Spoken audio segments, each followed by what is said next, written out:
My next guest survived a rare bacterial infection that nearly killed her, but not without losing both her legs, several fingers, and her reproductive organs.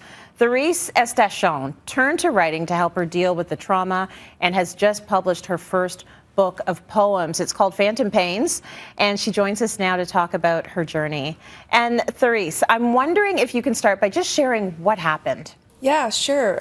So I was traveling out west with my boyfriend, Ezra Black, and we were on our way back from Vancouver Island, and we thought I had a UTI, but it turned out to be a little bit more serious. So what had happened is I contracted, or it could have been in me all this time, meningitis-related bacteria called Fusobacterium necrophorum. And what it did is that it attacked my reproductive organs, and I went into septic shock. So I was actually brought to a small hospital in Trail, BC, where, you know, the doctors told Ez to call my parents to say goodbye to me. But that night I was able to pull through, and they flew me to Kelowna General Hospital. But because my body went into septic shock, they had to give me a lot of blood pressure medication to pump my blood from my so from my extremities to my vital organs and brain, so I would survive. And as a result of that, later on, my fingers and my feet became more and more necrotic and had to be amputated. So I have to ask you, how did you deal with all of this? I didn't really have to deal with it alone, which is good. Like, my mom and dad were there almost every day. My sister and my family and friends and Ez came to visit when he could. So fortunately, I'm very lucky. Like, I have a really big support system around me. So in that aspect, you know, I didn't have to deal with it alone. But the times I was alone, I was able to avail psychotherapy care at West Park, which is really important for me. And then after I left West Park, you know, there's that time period where I wasn't well enough to go out with my friends, but I wasn't sick enough to be like, I wasn't too sick that I couldn't be left alone.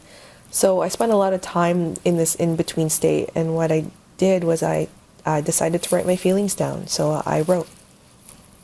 And so we get the book, right? We get Phantompains, which is a poetry collection, which came out last month. And it really, you know, when you read your words, you take us to that very raw place and experiences that you had at the time. So you explored disability, trauma, your recovery, interweaving memories with surrealism, and it's beautifully written. So how did writing help you, and where did the inspiration come from?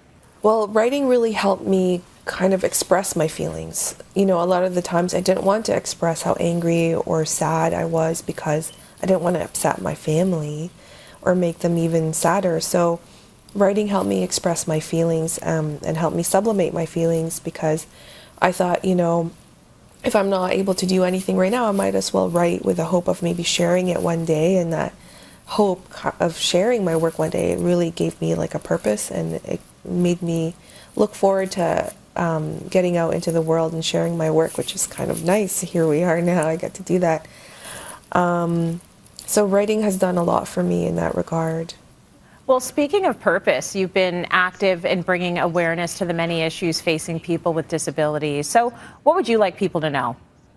I think accessibility is still a huge issue. I know that we've kind of come a bit of a way in terms of accessibility, but I think about accessibility still in terms of employment.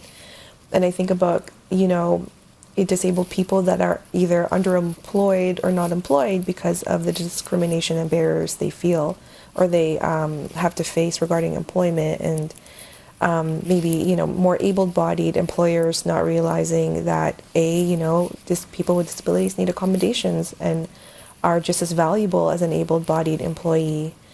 So I think about that, and I think about how that's related to poverty, and how a lot of people with disabilities have a lot of expenses, right? Like all these medical devices and adaptive equipments, they're really expensive. And how that really is something that someone who's disabled, we have to think about. So I think about these issues, and I also think about who's at the table. Who's at the table when we're talking about accessibility? You know, disability really, it's a little bit tricky to understand because it encompasses so many types of disabilities. And you know, sometimes when decisions are being made, you only have one person with a specific type of disability kind of like invited to the table. So I think it's important to have as many voices as we can from disabled folks invited to these sort of important decision-making process, whether it be at the government or whether it be for like a festival that someone is throwing. One of the things that I'm really working on in my own personal life is the idea of really losing my privacy.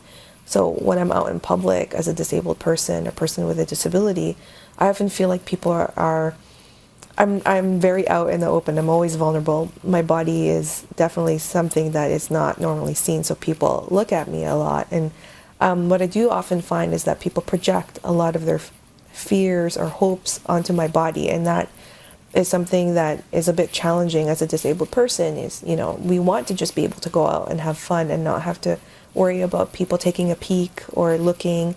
And so that loss of privacy is something that disabled people, I think, really want to have when we're out in public. I have so much respect for you, you know, in this space and talking about these things, because these are the issues a lot of folks who are ableist do not think about. And it's great that you're putting them at the forefront and using this situation to sort of, you know, use your platform to get it out there. Beautiful book. And thank you so much for sharing your story